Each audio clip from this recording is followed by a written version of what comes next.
Nilagyan ko rin ng sabon yan kanina tapos lalagyan mo na naman ngayon? Agad siyang napaurong na sabihin ni Yonilyn. Di niya napansin ang pumasok to kanina. O siguro dahil kanina pa siyang wala sa sarili. Napansin niyang nakatitig sa kanya si Lynn. Tila iniestima ang kinikilos niya. Bahagya siyang kinabahan. Hoy, ayos ka lang? Sinikos siya nito. Napanunok siya at sabi niya nga nabat, mapapansin ito kaagad. Masyadong mapanuri itong si Vanjie. Mahirap itong taguan ng sikreto. Ayos naman. Bahagya siyang umiti dito. Oo nga pala, kamusta yung kanina? Ayos na ba? Mas lalong kinabahan siya sa sunod na tanong nito. Bahagya niyang kinagat ang ibabang labi. Hindi niya nabanggit kay Vanjie yung pagkalabas niya. Wala naman dapat siyang balak talagang banggitin pa yon at baka questionin pa siya nito. Ano ba ang kulang sa banyo? Kompleto na? Pag-iiba niya sa topic. Ayos ng lahat, nilagyan ko na. Eh yung ano, kama? Kulot ang noo ni Lynn. Ikaw nag-fix yan kanina? Bahagya siya napanganga. Oo nga pala, bakit niya naitanong yon? Siya nga pala nag-ayos ng kama kanina. Napansin niya ang pagtataka sa mata ni Vanjie habang nakatingin pa sa kanya. Kaya agad siyang nagtungo sa trolley nila. Dapat siguro lumabas na siya bago pa siya bombahan ng mga tanong nitong si Lynn.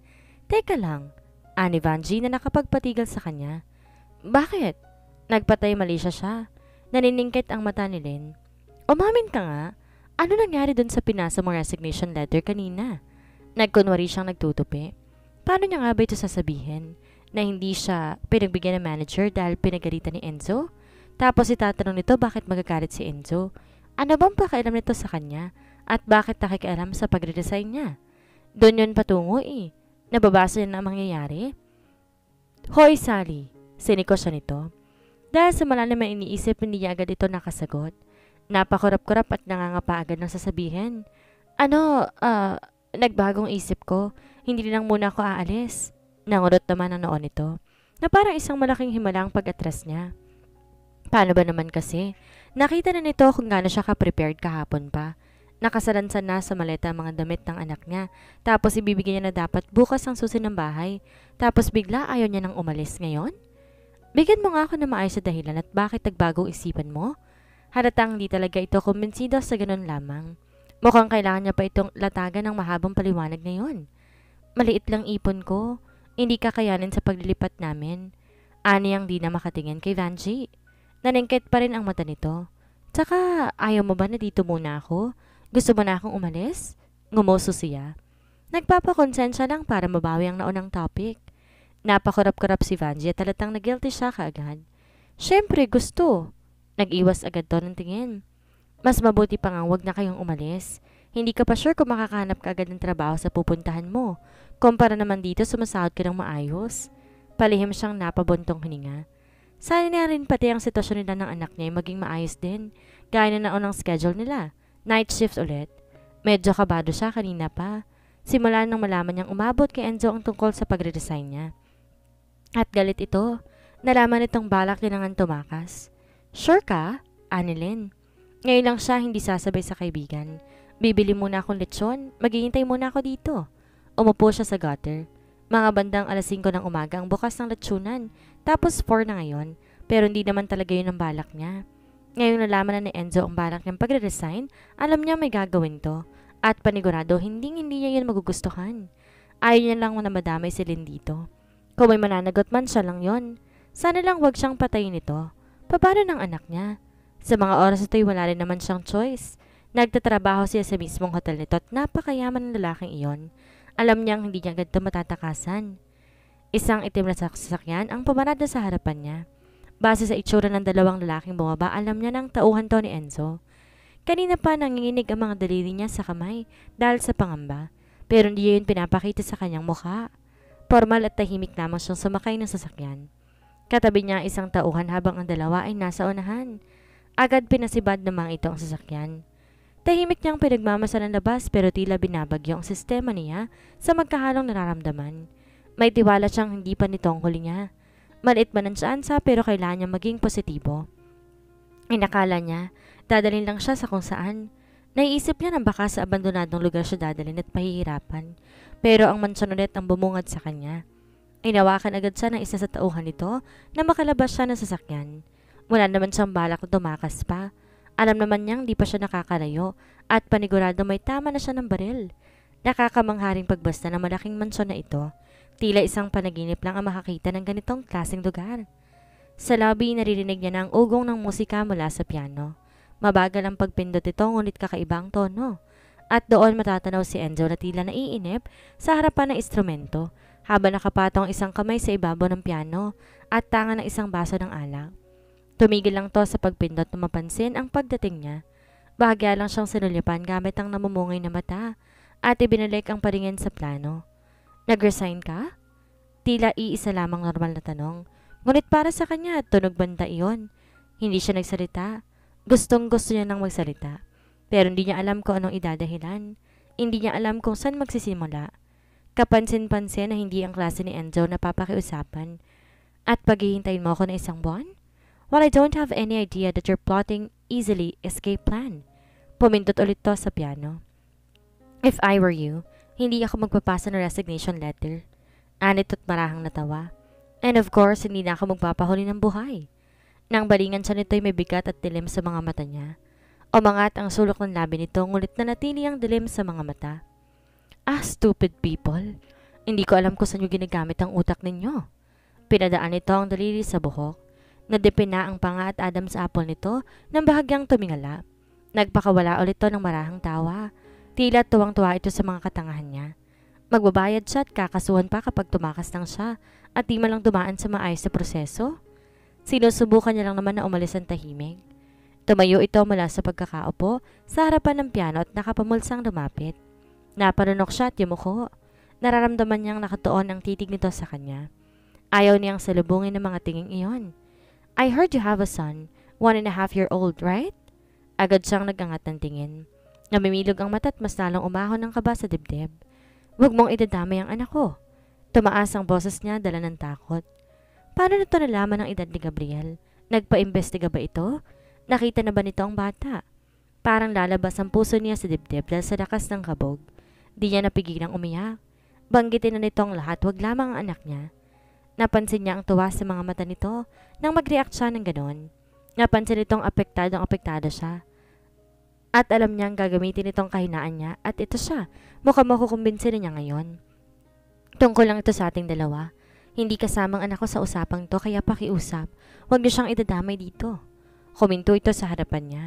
Hanggang laeg lang siya dito kaya't napatingala siya sa lalaki. Nakadungo ito sa kanya. Nung hindi ka pa nagbalak na tumakas, your son is not my option. Pero ngayon kasali na siya and blame your stupidity. Ikaw mismo nagpasok sa anak mo dito. Bulong nito sa may tenga niya. Napasinghap siya na mariin itong pisilin ang magkabilang pisngi niya gamit lamang isang kamay. Mariing nagtama ang mga mata nila. Iritasyon at sakit ang bumalatay sa mga mata niya. Now I will give you until tomorrow. Fix yourself, we have to start. Isa yung utos. Tila inalisan siya nitong magdesisyon para sa sarili niya. Anong klase ba tong tao? Gagamitin ng mga taong mahalaga sa kanya para lang sa pansarili nitong gusto? Pupuntiryahin nito ang mga kahinaan niya para makontrol siya. Ganito ba nakukuha ni Enzo ang mga bagay kaya ito nakaabot sa ganitong estado sa buhay nito? Dinadaan siya nito sa iligal na paraan. Kung sa bagay, lumaki ito sa iligal na gawain kaya't sanay itong kunin ang mga bagay na sapilitan. Kumayom ang kamao niya. Hindi kita bibigyan ng anak. Hindi ulit ako magluluwal ng sanggol para lang mapunta sa mga kamay mo, Enzo. Tama ng isang Gabriel sa buhay niya. Kung si Enzo man lang ang magiging ama, wag na lang. Hindi deserve ng mga batang tulad ni Enzo. Paano ba napipigilan ng pagbubuntis? Naiskandalo si Lynn sa narinig. Kasi bakit out of nowhere biglang babanggit siya ng ganon? Bakit mo natanong, Aber? Isinusumpa niya sa sarili niya kagabi na hindi niya bibigyan anak sa Enzo Vitiello na yon. Hindi malalaman ng lalaki ang balak niya. At gagawin niya lahat ng paraan para hindi ito mapagbigyan. Napasinghap si Vanjie. Huwag mong sabihin, nakita na ulit kayo ng ama ni Gabriel. Tapos nagkabalikan kayo kaya kayo nagtatanong ng ganyan? No. Namilog ang mata niya sa narinig mula sa kaibigan. Ano? Hindi no. Eh bakit ka nagtatanong ng ganyan? Wala naman. Masama bang magtanong? Napanguso siya at nag-iwas ang tingin. Tsaka baka kailangan ko rin balang araw. May kinuha to sa bag sa locker at saka inabot sa kanya. Napakulot ang noon niya habang tinititigan ng bagay sa kamay. Pills. Yan ang gamit ko ngayon. Hiyang ako dyan. Lumaki nga dibdib at pet ko dahil dyan eh. Uminit ang pisngi niya sa sinabi nito. Di naman importante sa kanya kung sumeksi siya o ano. Ang importante may protection siya. Baka sa pagkakataong yun bitaw na siya ni Enzo dahil marirealize itong wala itong mapapala sa kanya. Malaki na puwet mo. No need na. Kinulang nga lang sa dibdib. Tinampal pa ang pangupo niya. Vanji! Umagal pa kita ng tawa. Di niya alam kung bakit pero simula kanina nang banggitin ito ang tungkol sa pills kung ano nang tungkol sa maselang topic ang parati nitong binabanggit. Kapag tinititigan ka ng lalaki, means gusto nilang makipag-ano sa'yo. Basta alam mo na yun. Kanina pa siyang kinikilabutan sa mga lumalabas sa bibig nitong Celine. At kalauna nag-advise pa kung paano raw mababaliw ang lalaki sa kanya. Tipong hindi na raw siya pakakawalan. Kailangan niya bang advice na yun? Porket single mom siya at inakala nitong iniwan siya, ganyan bigla ang mga advice itong Celine? Wala naman sa isip kong mag-asawa, Vanji. Ngumuso siya. Priority niya ang anak niya. We, wala daw. Ba't ka nagtatanong tungkol sa prosection sa sex? Pakiramdam niya uminit ang pisngi niya. Kinilit na siya nito kalaunan hanggang break time na nila. Buti na lang naubos ang energy nito pagka-uwi, kaya hindi na siya nito nagawang kulitin pa. Nagbibihis siya sa harapan ng salamin. Napapansin niya ang unti-unting pagbabalik ng hulma ng katawan niya. Dati dahil sa stress, pumayat siya ng todo. Dagdag pang mahilig siya magsuot ng mga maluluwag na damit. Hindi yan naranasang tumaba na magbuntis siya. Aaminin niya. Nakaramdam siya ng takot para sa bata. Iniisip niyang dahil baka stress siya, ay maapekto ng baby sa sinapupunan niya noong mga panahong iyon. Pero buti na lang at inuwal niya si Gabriel na wala namang malalang komplikasyon sa katawan. Kaya nga lang madaling magkasakit ang bata dahil sa mahinang immune system nito. Magkikita ulit sila ni Enzo bukas. Hindi niya alam kung anong oras. Kumuyom ang kamao niya kung saan hawak niya ang pills. Pangako, bibiguin niya ito. Wala itong makukuha sa kanya. Mama? Napalingon siyang sa anak na nakahiga sa ilalim ng kulambo. Mahimbing na itong natutulog. Kumikibot ang mapupula at maliit nitong nguso. Mama! Napangiti siya at nilapitan ng anak matapos makapagbihis ng damit. Tumabi siya dito. Mga bandang 7:00 pa ito nagigising. 4:00 pa lang ng madaling araw na makarating siya dito mula sa trabaho. Baby, nandito lang si Mama. Inalakan niya ito sa noo. Mama? Nananaginip ang anak niya. At kahit sa panaginip ito'y siya pa rin ang laman noon. Biglang may nag-text sa kanya. Si Lynn pala. Ito na mismo ang kumuha ng number niya sa keypad niyang cellphone. Kahit di niya binigay dito ay malalaman ito. Lynn. Hoy! May ililipat nga palang trabahante mula sa Boracay branch. Lalaki. Wala siyang load kaya't nag-smart alert na lamang siya. Inaantok na rin siya at gusto niya nang matulog. Lynn. My gosh! Napaka-poor mo naman. Hello! May 15 pesos na load pang only text and call, no? Di ba uso siyang load? Akala pa man din niya na ubusan na rin to ng energy kanina. Mukhang nag-recharge lang para ito. Balik sa pangungulit na naman. Tumunog ulit ang phone niya. Lynn, tatawag ako. Agad siyang umalis sa tabi ng anak. Baka magising pa to sa ingay ng pag-uusap nila. Gustong-gusto niya nang matulog talaga. Pero itong si Vanji ang kulit. Oh, Vanji. Medyo mahina ang boses niya. My gosh, Serena. Tapos tumili ito. Magpatulog ka naman. May narinig siyang boses ng lalaki sa background ni Vanji. Yung boyfriend nito yon, panigurado. Nung malaman kong inilipat yung dating staff na yon, feeling ko hindi na ako makakatulog ngayon. Alam mo, sobrang gwapo nun tas ang bait-bait pa. Close kami nun irereto kita. Pakiramdam niya nabulunan siya ng sarili niyang laway. Ano bang pinagsasabi ng babaeng to? Napangiwi siya tuwing titili si Vanji. Parang ito pa ang kinikilig sa love life ng iba. Samantalang di naman siya interesado. Focus nga siya sa anak niya eh. Wala na rin siyang balak pang mag-welcome ng lalaki sa buhay niya. Wala na siyang maipagmamalaki sa magiging asawa niya pag nagkataon. Sino ba naman kasing tatanggap pa sa babaeng may anak na katulad niya? Kung pakikisamahan man siya ng lalaki, paniguradong dahil yun sa awa at ayaw niya naman ng ganon. Kapag nag-asawa siya, kailangan buong puso niyang mamahalin to at hindi lang dahil sa awa. Bibigyan niya lang ng pasaning lalaking mamahalin niya balang araw. Hindi ka pa ba inaantok, Vanji? Hindi nga ako makatulog ngayon eh. So ito na nga. Bumalik siya sa pagkakahiga sa kama at pumikit na hanggang sa nakatulugan niya ng tawag si Lynn. Inasikaso niya ang pagkain ng anak niya bago niya iniwan kay Nanang Lolita. Tahimik ang bata at ang kulay gray nitong mga mata ay nakatuon lamang sa kanya habang nilalagay niya sa Tupperware ang ulam na iniwan niya para dito. Ma! Nilingon niya ito at ngumiti. Bakit, love ko? To! Tinuro ng bata ang mukha niya. Napapahid siya sa mukha niya. May itim siyang nakuha mula sa mukha niya. Uling pala. Napangiti siya nang lumapit sa anak. May mga bagay na ginagawa ang anak niya na hindi pa normally ginagawa ng mga 1.5-year-old. Napapansin nito ang dumi sa mukha niya at observant itong masyado. Madali nitong nalalaman kung delikado o hindi ang isang bagay o lugar. Sabi ni nanay kahit di nito magawang magsalita ng maayos, kumukurot ang noon nito habang tinititigan ng mga letra sa libro ng apo ni Nanay Lolita. Tinatandaan din itong lahat ang tinuturo niya, tulad ng parating ilagay ang tsinelas sa tabi at huwag igigitna sa daanan. At kahit sa maliliit na bagay na iyon, proud na siya. Salamat. Niyakap niya ang anak at tinalikan ng magkabilang matambok na pisngi. Gaya ng ini-expect niya, iritado si Lynn pagkapasok niya sa lobby ng hotel. Nauna itong pumasok sa kanya, tinintay na lang siya sa lobby. Natagalan pa kasi siya dahil sa mga labahing nilabhan muna bago pumasok. Salita ako ng salita kanina.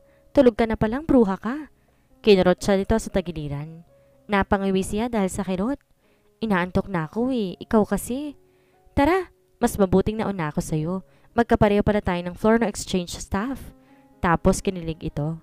Biglang nakalimutan ang atraso niya. Tara, ipapakilala kita. Tapos hinila na siya nito. Di na siya nakapalag na sumakay na sila sa elevator.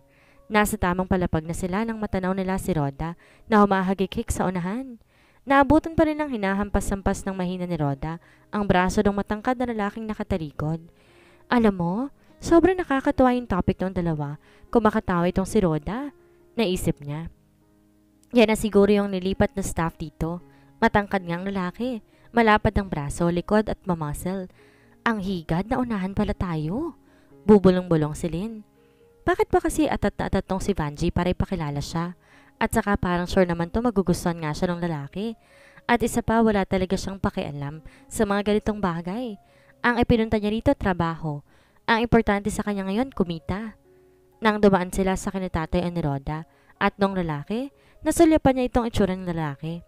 May itsura nga, hindi kagaya sa level ni Enzo, pero may kakaibang karismang lalaki. O ano, gwapo no? Siniko siya ni Vanjie. Napansin yata nitong bahagya siyang napatitig sa lalaki. Nag-iwas siya ng tingin. Tutuksohin na naman siya nito. Tumango siya at sinawalang bahala na lamang. Kinuha niya na ang trolley niya para magtungo na lang sa mga rooms na kinulang sa mga tuwalya. Nakapaglinis na sila kagabi. Maglilinis ulit sila ngayon dahil nagamit na kaninang umaga ang mga beds. Aray! Lumundo ang trolley niya. Namimilog ang mga matang, bumaling siya kay Rhoda. Sorry. Nagulungan ng trolley niya ang hinlalaki ni Rhoda. Habang nag-aalala siya, si Rhoda tawang-tawa sa likod ko. O ano? Napirat ba? Hindi. Ay, sayang. Humagikik si Vanjie. Siniko ko ito para magtigil.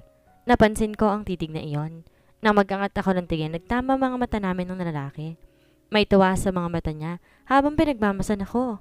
Sayang di tayo pareho ng shift. Day shift ako May lambing sa boses ni Rhoda. Ah, ganun ba? Napapakamot sa ulong lalaki. Ganun talaga mga pangit, Rhoda. Day shift. Tumawa si Lynn.